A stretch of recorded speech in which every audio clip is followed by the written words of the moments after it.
Last couple of weeks, we talked about filling buckets and how one bucket can really overflow into the other buckets, specifically talking about how strength may overflow into things like mobility and power output and speed. So this week, we're going to get a little bit more into the why of how that happens and then how we program that for athletes.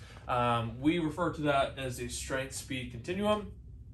We look at this continuum as a line of what we would need to work on and how one flows into the other. Very similar to the idea of the buckets overflowing into each other.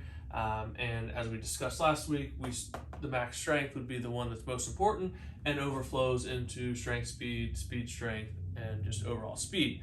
So to give you guys an idea about what each one of these areas are, so you can have a little bit more of a clear picture, think max strength as like a 1 rep deadlift, where it's a really heavy weight and you're moving it slow. We'll talk specifics here in a second.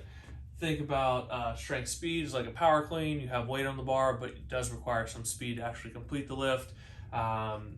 Speed strength is going to be something that's more of like a weighted jump, med ball throw, somewhere in that capacity where it's loaded, but it's still something that's moving pretty quickly. And has a good bit, or focus more on the actual speed of the movement as opposed to increasing weight of the movement. And then as far as just overall speed or absolute speed, think game-like movements, so throwing a baseball, running a sprint, trying to dunk a basketball. Those things are what we're talking about in speed. It's not just linear, straight-on sprinting speed. So as we look into the loads, each one may be slightly different than what you've seen in a different source, but you guys will get the idea for both the load and the bar speeds. I took this a lot from Cal Dietz and triphasic programming. Again, NSCA will have something that might be a little bit different, or some other sources may have the numbers that be a little bit off, but we're going more for the idea. So as we look at max strength, as I talked about, it's more of like a 1 rep max, and we're going 85 to 100% for that. So that's going to be your load on the bar. And then for the bar speed, we're going to be moving at 0.3 to 0.45. And all of these are in bar speed, always going to be in meters per second for the bar speed. So moving very slow, moving heavy weight, kind of your traditional, like what you see in the weight room. As we transition over to strength speed, we're obviously going to go lighter, so the load's going to be lighter and the bar speed will be faster. So this is somewhere between 70 to 85%, and your bar speed is going to be somewhere around 0.5 to 0.65. So again, a little bit faster, moving the bar a little bit faster, a little bit lighter weight. When we normally talk about loads and percentages, we're looking at it more from like, are you looking at a hypertrophy phase? Are you looking at a muscular endurance phase? And then the loads are just are changed or variable based on that. Here it's a little bit different because we're thinking a lot of these rep ranges are going to be on the lower end of things, kind of in that 1 to 5 rep range for a lot of these, where we're focusing on a few really high quality reps. And we're not going to get up into those ranges of like 8 to 12 or 15 reps where we're working on those ranges. So don't get confused about the percentages and think, okay, well, we're going lighter, so therefore we're going to be doing more, because obviously that takes the bar speed out of the equation, and we're still kind of moving slow and working more towards the goal of hypertrophy rather than trying to be more explosive. So as we move over to speed strength, again, think more of like a med ball throw or moving something, holding dumbbells in your hand and doing a squat jump, but something that's loaded but moving very fast. Our load for that is going to be 30 to 45%, and our bar speed for that is going to be 1 to 1.4-ish. Again, this is a big differential. It's probably going to be a little bit smaller than that for bar speed, but again, just working general ideas here. And then for overall speed, again, the load's probably just going to be body weight. And the bar speed, you're using more of your actual body. So it's going to be like a plyometric exercise, like again, like a sprint. So this is really not available for that. If you're going to hook up something to your body and move then you're probably going to be like over 2 meters per second. So, and then up to, I believe, like 5 to 7 meters per second for that. So, really not worried about bar speed. That's just like moving as fast as possible. Usually that's measured a different way, like a timing system with lasers, a jump mat, and something along those lines. So what do we do with all this information? We want to see where the athlete is on the continuum, and then help them develop more towards really what we want to do with all of our athletes, help them get better at the game speed. So back to last week, max strength, first box we want to check, get guys as strong as possible. If someone can do a max bench press and do a 1 rep max at 400 pounds, they're going to be able to move a 150 pound bar a lot faster than someone that can only max out at 200 pounds. So if we raise that bar of the max strength, then we should be able to help each one of these.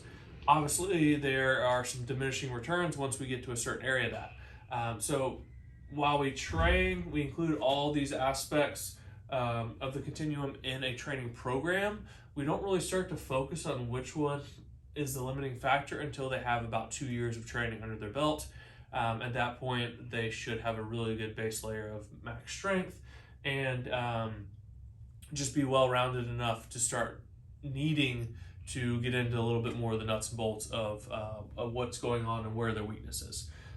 So one great way to do that is to get a bar speed analyzer, and that's where we look at these actual bar speeds. And something you've seen a lot is VBT, velocity-based training, and that is a really good way to decipher where the weakness is. So if we have someone that is extremely strong, they move heavy weight really well, but then we get down into these speed strength areas and their loads are not correlating with their speed, so we put 45% on the bar and they're moving it under 1 consistently, then we know that something's up, and we'll say, okay, we're going to spend some time working more on the speed strength side of things and stay away from the heavier weights, because our athlete needs to get more explosive and needs to be able to fire more quickly and generate that type of force more explosively, rather than just generate a lot of force over a long period of time.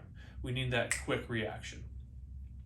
So by using some type of velocity-based training and some type of bar speed analyzer, we can see what the bar is moving, how fast the bar is moving, and then as an assessment tool, and then we can use it even on a daily basis with the athlete to say, hey, we want you to move this amount of weight for 4 reps at 0.85 meters per second. And that way the athlete knows if they're going over 0.85 or they're in that range of like 0.85 to 1 meters per second, then they're using the right weight. If they're below that, if they're moving it slower than that, then they need to go down in weight. And then on the flip side, if they're over that consistently, then we need to increase weight. So that's a great way to help train the athlete and get that immediate feedback, and basically add like a constraint or some type of external motivation for them, is to understand that of what that speed actually is, and it takes the guesswork out of it. So a lot of us will be guilty of, when we go lighter, overestimating how fast we're moving something. So even looking at something like a conjugate method, where we have a dynamic effort day with Westside, if you're doing something like Westside barbell method, doing something on the explosive day, tendency, and I've made this mistake in my training, is to go too heavy, and then you're moving too slow, and you're defeating the purpose of actually doing that day. So we want to make sure that we are actually training speed strength when we want to be training speed strength. So that's one thing that we will use the velocity-based training for. So looking at all 4 of these areas, every single one of them is important to an athlete, and it's also a reason why coming to someone who is a professional is much more beneficial than lifting on your own. Usually in a weight room, if you're going to LA Fitness or one of these things by yourself in your high school, college, even a younger professional athlete, you're doing 3 to 4 sets of 8 to 12 reps. And so by doing that, we're constantly working more towards this, and we're not executing any of these other 3 areas here. So we might be good at moving a lot of weight slowly, but we never get the stimulus of moving lighter weight faster and contributing to something that's going to help us on the field and again, make us a better athlete and not just make us look better. So when we look at this overall, great way to kind of sit down and view a program and say, how can I help an athlete be better? And again, it helps us over time develop a game plan to pick apart an athlete and say, hey, how can we really work on his weaknesses and help this person be better on the field?